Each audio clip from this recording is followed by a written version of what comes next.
homeboys were killing homeboys, you know. We was knocking each other off. One gang shows no mercy, bathing these streets in blood. A lot of folks tried to come. So a lot of folks didn't leave. LMG. LMG, love murdering gangsters. Cause on the Mississippi Delta, it's kill or be killed. It's like an imaginary story, but it ain't. It's a death story and a death trap.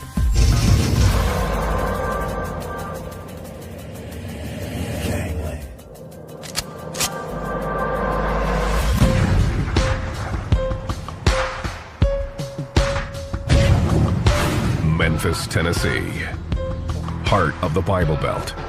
It's got more churches than gas stations, and everybody has a recipe for the best barbecue in town.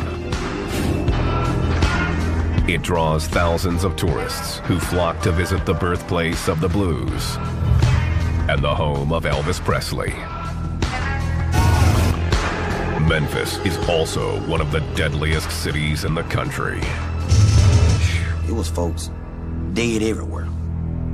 Dead in the garbage can, dead in the snow, dead standing up on the wall. Just death. In 2007, according to the FBI, Memphis was the most violent city in the nation, with more than 1,200 violent crimes per 100,000 residents. The #1 reason for the bloodbath: gangs. It's like every major city took all their gangs, put it in a toilet, flushed it, and they came out in Memphis. This city of 674,000 holds some 300 different sets of gangs. The most notorious of those, the LMGs, love murdering gangsters.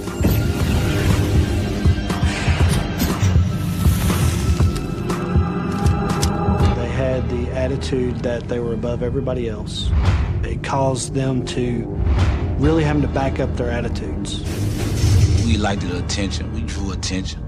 We did things on our own, and we did things our way. The gang started in Lemoyne Gardens Housing Project. Located on the city's south side, the gang made it synonymous with murder. I done seen folks get shot all kinds of ways. 1 bullet, 2 bullets, 3 bullets, 4 bullets, 5 bullets, dead. It's like survival of the fittest. You know, just gotta watch your back. The LMGs also made the gardens extremely dangerous for outsiders who dared to enter the area. You come through there, you gotta know somebody. You don't know nobody? I'm telling you what's been happening to you. And that's for real. 28-year-old D'Angelo Bills grew up in the garden.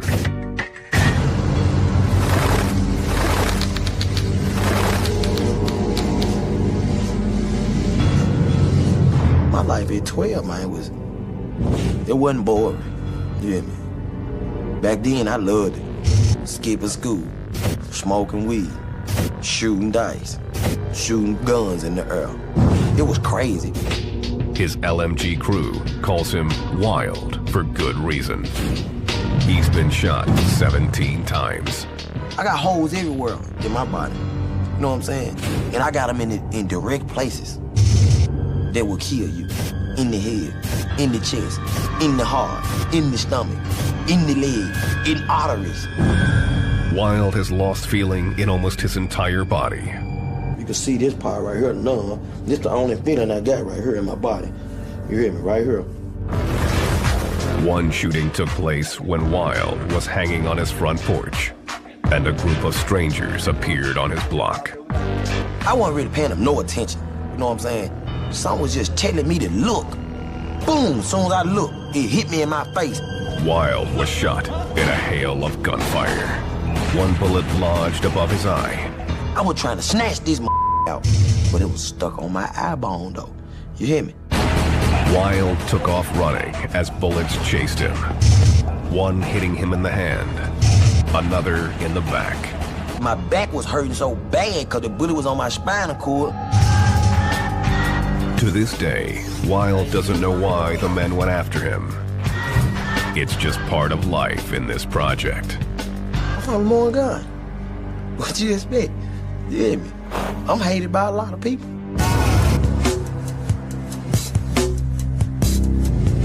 LMG member Curtis Crump learned early on to tune out the gunfire in Lemoyne Gardens.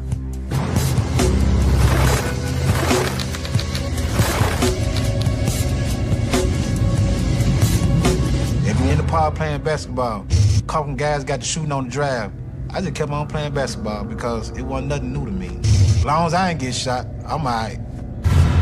Curtis was raised to believe in God and the Bible, but the lure of fast money trumped his religious upbringing. You see drugs, you see people with nice cars, you see different other females, and once I picked up on it, man, the church life couldn't tell me nothing, my mama couldn't tell me nothing. Curtis was only 10 when he joined the LMGs. He started as a lookout, then quickly moved into selling drugs. He soon gained notoriety in the garden. I was doing anything to get my name out there. That's Curtis. Oh, he from the gun. Oh, he's straight. Don't with him. If you with him, he got a whole lot of on his team. Curtis had already been shot 7 times by his 18th birthday. Got shot right there. Shot me right there. I got another bullet hole right there. One shooting almost cost him his life.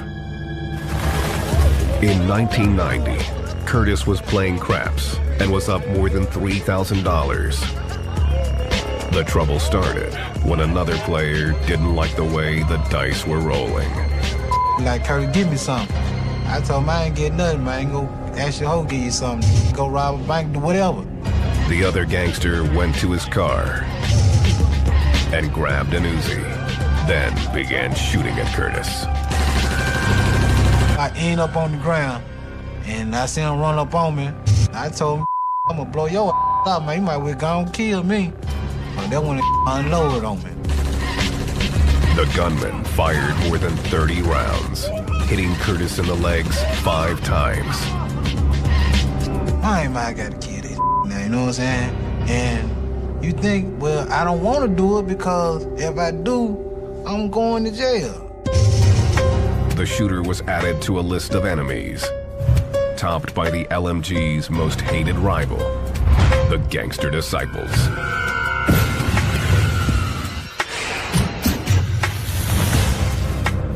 The two gangs have battled for control of the Memphis streets for years. It traces back to the LMG's most revered leader, George Hewlett, a.k.a. G-Train.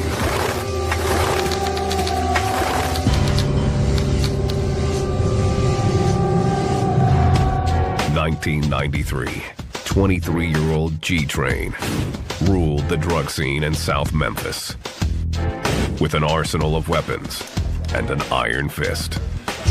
He was like Sammy the Sam. I mean, everywhere he went, he had 2 or 3 guns. To fellow gang members, G-Train was invincible and could not be brought down. He got shot. He still out the next day, running around. He wasn't ever scared of nothing. He went anywhere he wanted to go. Alvin Johnson, known as Dog Pound, was G-Train's childhood friend.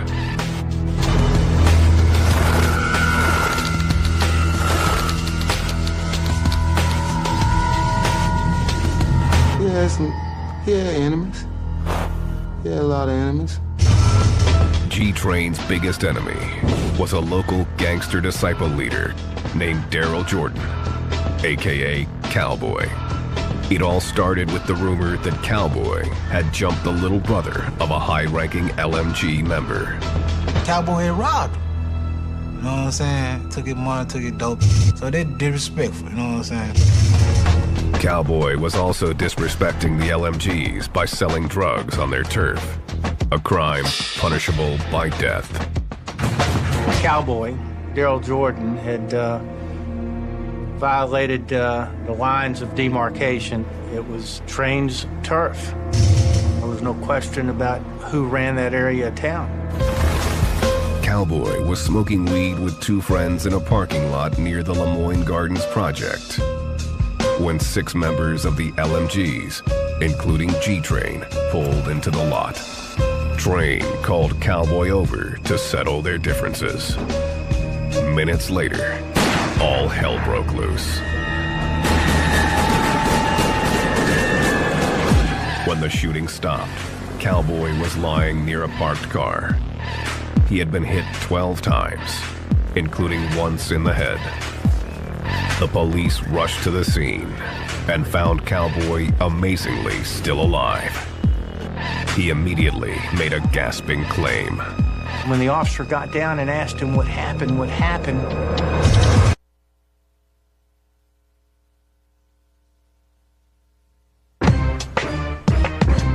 Memphis, the River City. B.B. King mastered the blues here on Beale Street, and Elvis recorded his first album at the legendary Sun Studio. The city is also home to the LMGs, one of the most violent gangs in the South. People love to see evil. People like that. Where I'm from, we feed off of it, you know. The LMG's base of operations is Lemoyne Gardens Housing Project in South Memphis, one of the poorest areas in the city. The project has 842 apartments and was built as part of President Franklin Delano Roosevelt's New Deal initiative. The goal was to rid Memphis of its slums by providing the poor with temporary housing. It was unsuccessful. Public housing became a permanent place for people who were in poverty to live, a place we could forget about people in many ways. Those forgotten people have gone through generation after generation of hopelessness.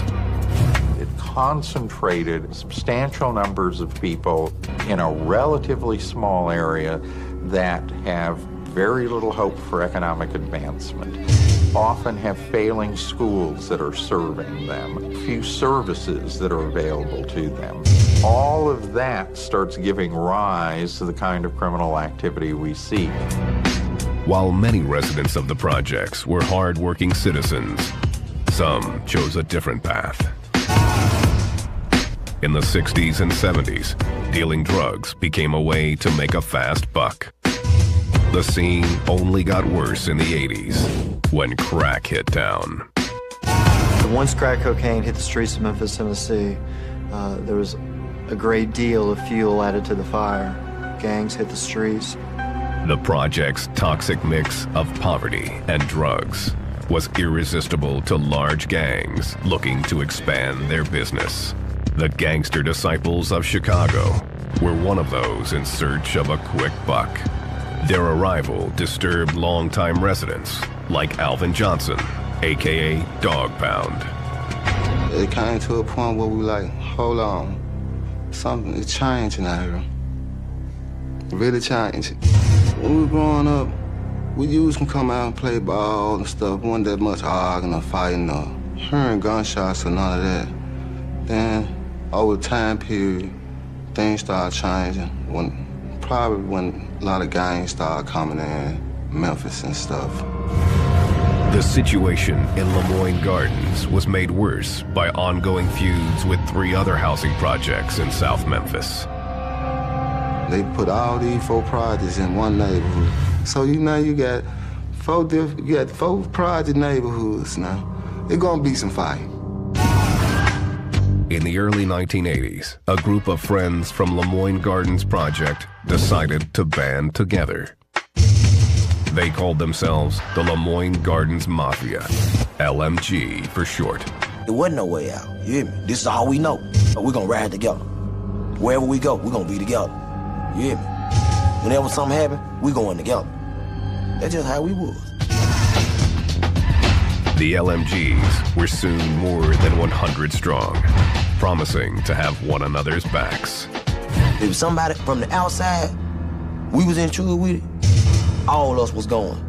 It wasn't no, I'm gonna pick you, I'm gonna pick you, I'm gonna pick you, I'm gonna pick you. No. It's like, man, look, man, you know we're in trouble with Such. Oh, for real? Hold up, man. Let me get everything. Let's go. When we mob deep. And when we mob, everywhere we go, it's somebody gonna recognize who we are. The drug scene in South Memphis was exploding, and the LMGs were looking to dominate the trade.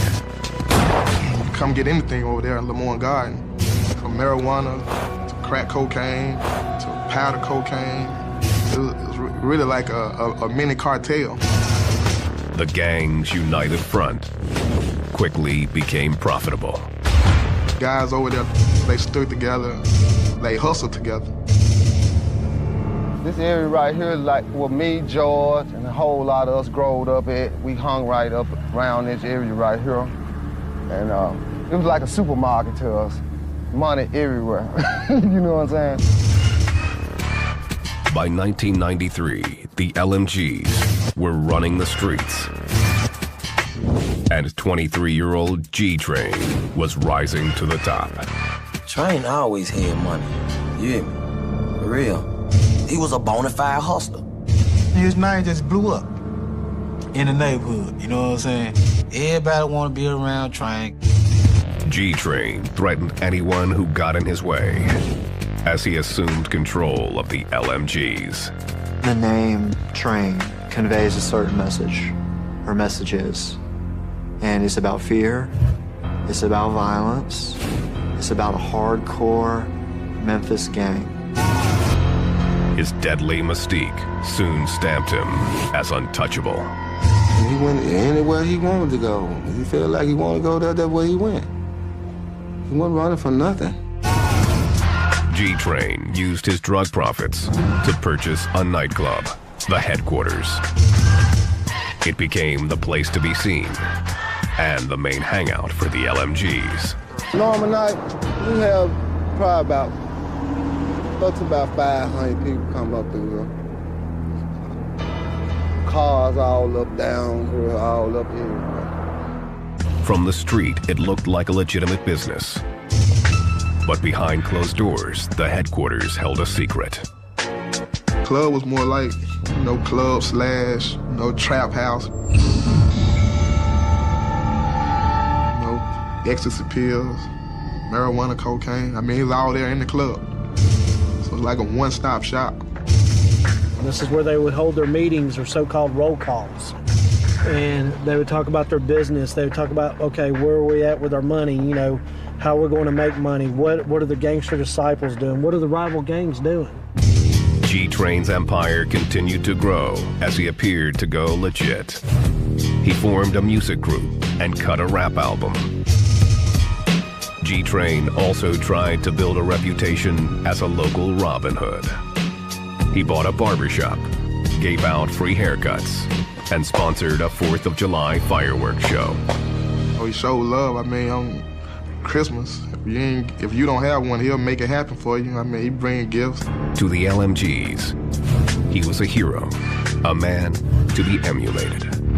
He was really like a daddy to me because I ain't had my daddy. You hear me? And I was trying to be like this man, him. Like when Train started selling dope, I wanted to sell some dope. I seen Train buying cars. I gotta get me a car. I seen Train toting guns. I want to do that too. That's when he started taking the guns to school.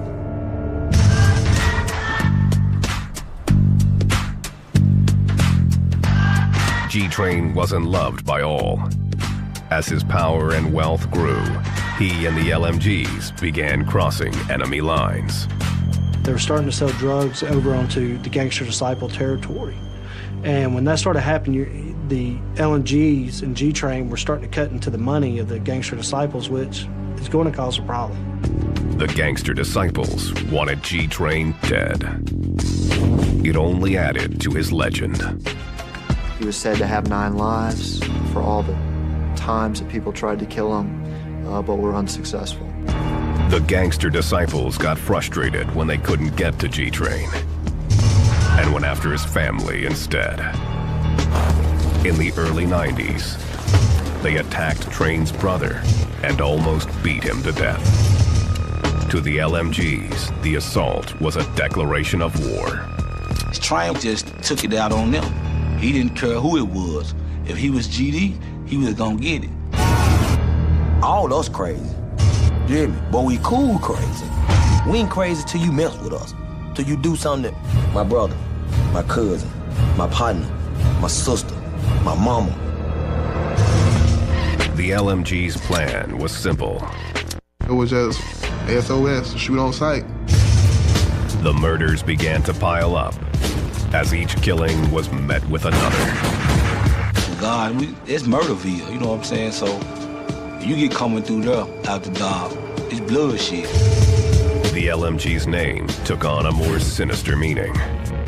LMG changed from Lamorne Garden Projects to Love Murdering Gangsters. The posse had a new battle cry. GD, short for Gangster Disciples. LMG added a K to it, GDK, Gangster Disciple Killers. By 1996, corpses were piling up on the streets. It was unlike anything Memphis authorities had ever witnessed. The war by law enforcement standards was off the charts because of the number of killings and shootings that were taking place in a small period of time. The Memphis PD were outnumbered and overwhelmed. Even with 1,500 officers, they couldn't handle the nearly 2,000 arrest warrants generated by gang violence alone. But how are you gonna chip away with that small of a population of officers? It's virtually, the numbers are impossible. Just like sticking your finger in a dam to keep from busting, you know, it's not gonna work. Check, make sure there's one in the chamber. With gang violence reeling out of control, the sheriff's office responded by creating the Street Crimes Unit, a hand-picked team of some of the most specialized officers in the area. I liken it to pretty much an all-star team. You take people from different divisions and you bring their particular skill set and you add them together, and that's the street crimes concept. The unit had their work cut out for them. The LMGs had the gangster disciples running scared, and the cops were playing catch-up. Memphis was in a stranglehold. I mean, everywhere you go, you seeing guys throwing up the air, saying, you know, LMG, LMG. We wasn't going looking for trouble. Trouble always found us. It always found us, man. Damn, man, that's a lot of dead for nothing. For real.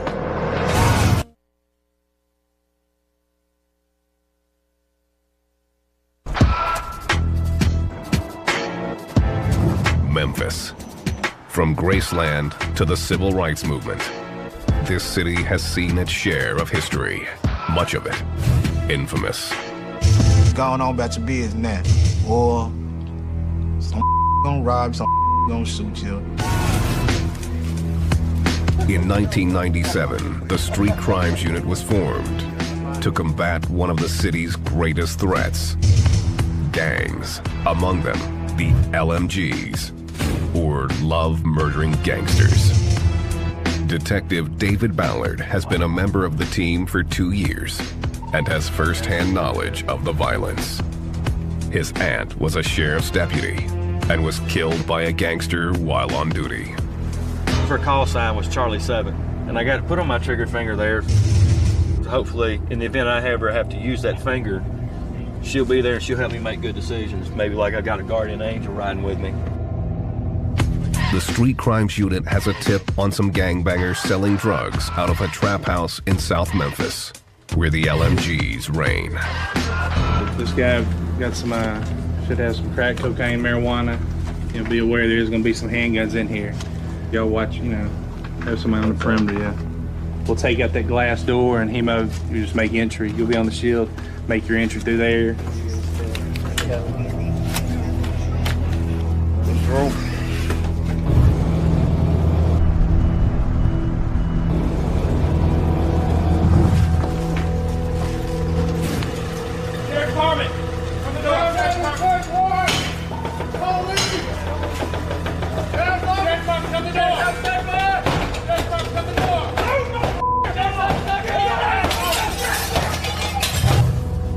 one gang member was arrested. They kind of go hand in hand. There's drugs, there's money, there's gang, and it's a criminal enterprise. The officers confiscate a weapon and a stockpile of drugs and cash. They have some kind of drug notes. This right here, this is $16,800. How he's got it split up. They have all kinds of little notes in here, how much they've made. This is powder cocaine. This is what people snort up their nose. There's probably going to be about a pound or two of marijuana here. This was found in that cabinet in the kitchen where he was at. Well, right by that cabinet door, this was loaded with 4 rounds. Gonna check this gun, see if it's stolen. That'll be an additional charge. The Street Crimes Unit is constantly on patrol in dangerous neighborhoods, like Lemoyne Gardens. It's 11 o'clock in the morning on a Tuesday. You know, what are you out doing? 4 or 5 guys just walking around. We'll pull up, check them, see if anybody's got any warrants, just kind of talk to them, try to interact with them. And you never know, they may be receptive to talking to us, or they may take off running. They are looking for gang members. What were you in jail for? This afternoon, they find a group of vice lords. Question. Come here.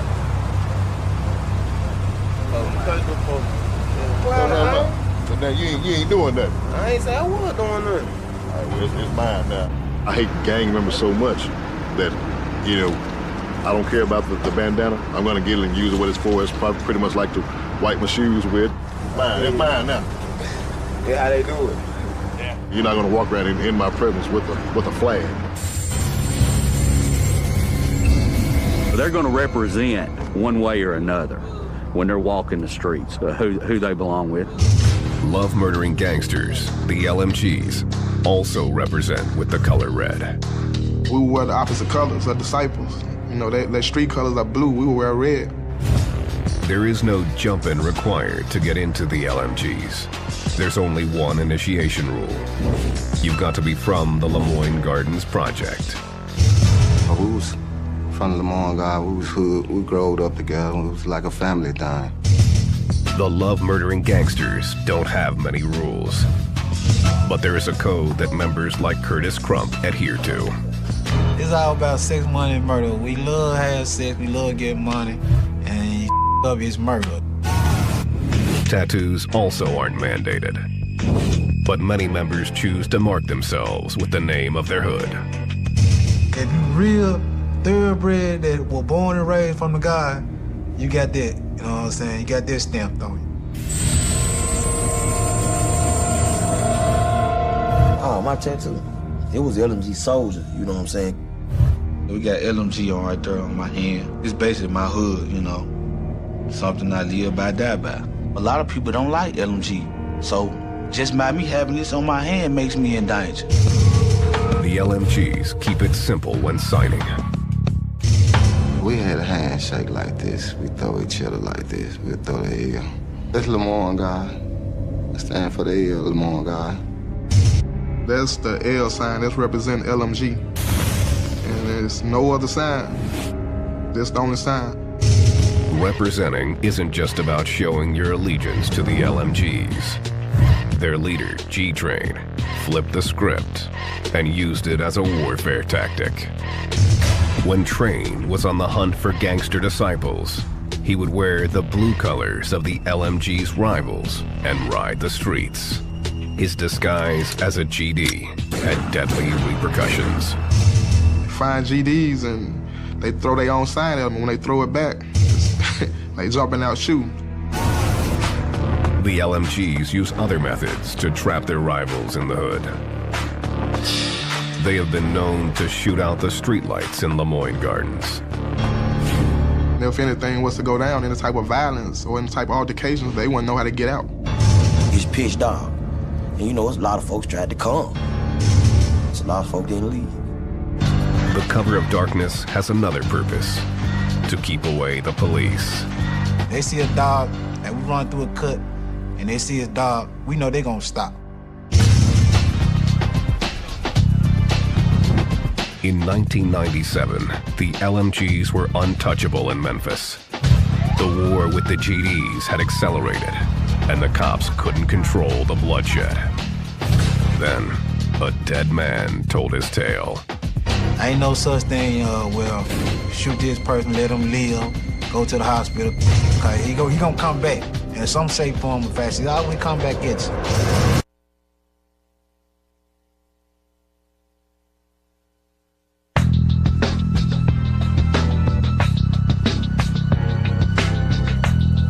Memphis, Tennessee. Love murdering gangsters, the LMGs, and their ruthless leader, George G. Train Hewlett, had decided it was time to kill or be killed. Each time in the center attention up in the media, you know, that's all they talk about. Gang leader this, gang leader George Hewlett this and that. The LMGs were involved in a turf war with the gangster disciples and anyone else who threatened their drug business. Man, it was bad coming in that project, man. Yeah. It's like a death trap. Ain't no telling what line to happen when you come in there. G-Train's wrath was focused on a gangster disciple named Daryl Cowboy Jordan. Cowboy had robbed the brother of an LMG member and was dealing drugs in the gang's hood. G-Train decided 2 strikes were all it took. Cowboy was hanging in a parking lot when 2 cars filled with LMGs pulled up. George Hewlett was in one of those vehicles and called Cowboy over for a discussion. A couple of minutes after that conversation took place, there were multiple gunshots. When the firing stopped, G-Train walked away unharmed. Cowboy was lying near a parked car. He had been shot 12 times. The police arrived on the scene just in time to hear his final words.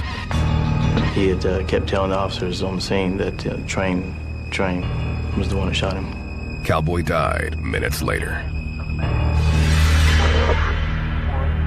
The authorities were confident that Cowboy's dying declaration would finally put G-Train away for good. Cowboy had no reason to lie. He knew that he was probably about to expire, and he wanted the officer to know who had done him in. The case was weak from the start, as eyewitnesses said they never saw G-Train holding a weapon. Even the most damaging witnesses were only claiming that George was there at the scene, that he called Cowboy over to the vehicles, and that gunfire erupted shortly thereafter. Nobody could put a gun in George Hewlett's hand. The case fell apart, and G-Train walked free. And then they found him not guilty on the charge, you know.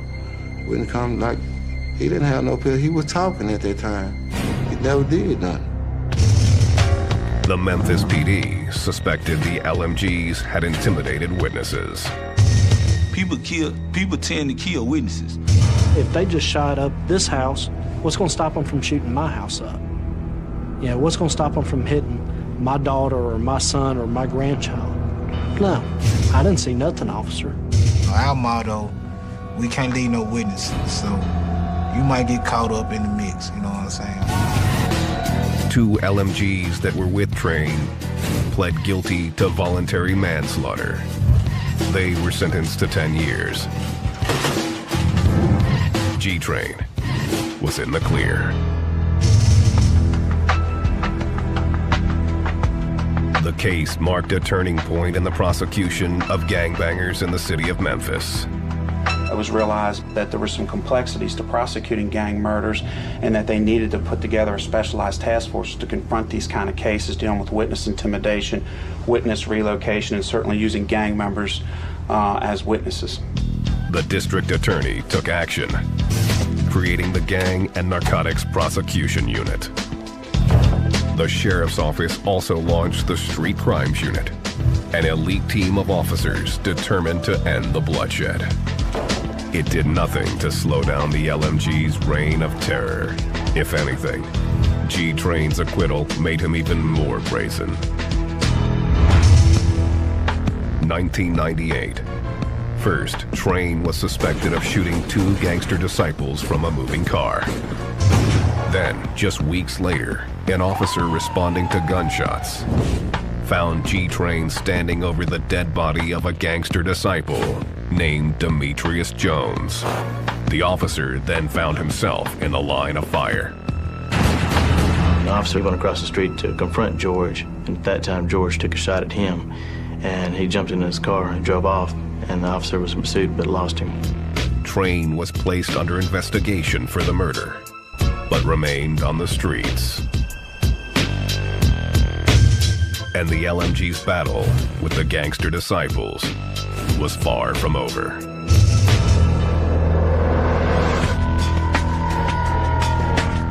The violence became so rampant that Curtis Crump's girlfriend's house was shot up by a group of gangster disciples. With his girlfriend injured, Curtis was outraged. I just looked at it, man, you got me up, you know what I'm saying? You should have came at me instead of trying to go to my girl's house, you know what I'm saying? Of course, I went on a rampage. Curtis and a fellow LMG decided to pay the shooters a visit. They rolled up to their house fully armed, then kicked in the door and started firing. We made sure we shot everybody in their house, you know what I'm saying? Let them know that I did, you know what I'm saying? Even if you was the one who shot in my girlfriend's house or not. Nobody was killed, but the point was made.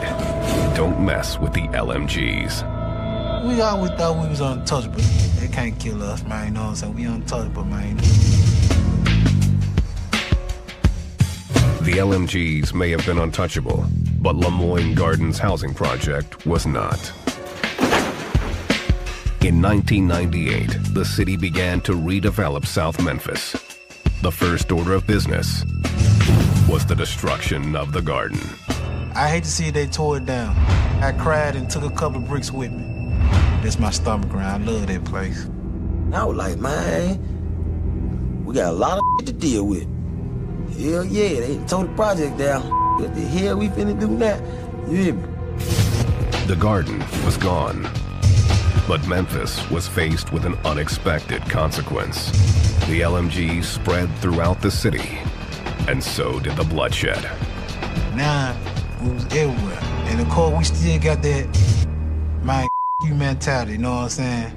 It's still LMG, you know what I'm saying? Well, we're gonna get established over here or get established over there.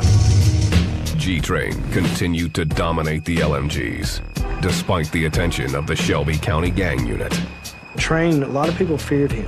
He was not scared to pull the trigger based off the rumors on the street. He was feared, and he was very intimidating. I guess, you know, when you feel like you that king type person, you feel like you can't be touched. G-Train's legend was building, but even legends don't live forever. He was living like he had a death wish on him, or he knew death would ride him.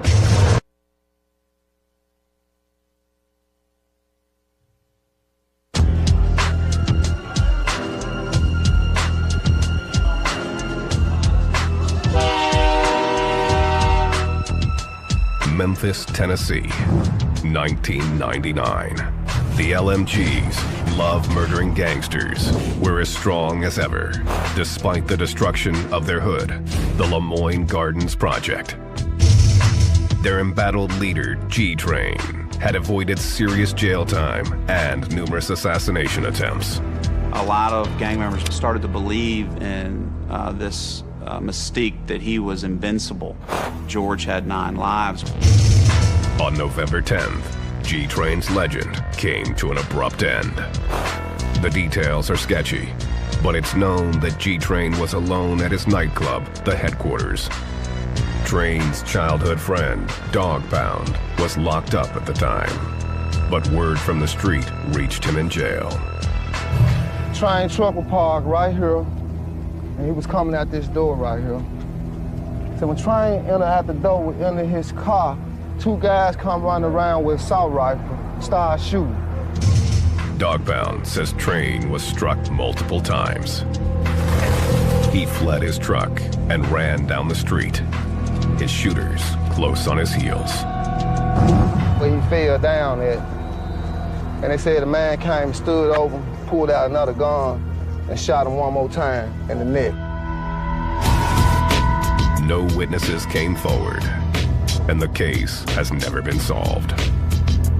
I don't call it murder. I call it assassination. He was assassinated. It's like he had formed so many enemies that you will never know who did it, you know. You got everybody coming at you. You got too many people to watch. G-Train's 9 lives were finally over. The gang was devastated. It affected me a whole lot. Really a whole lot. I miss him a whole lot. He was a friend to me. Close friend. Think about me every day. When I started crying, man, I was baby crying. You know how a baby cry? I was baby crying, man. I ain't never cried like that, man. Hundreds of people attended G-Train's funeral.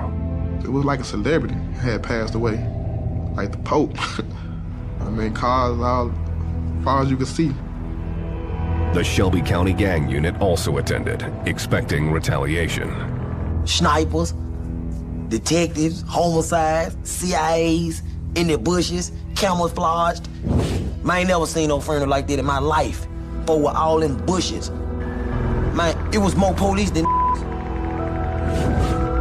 The payback never came.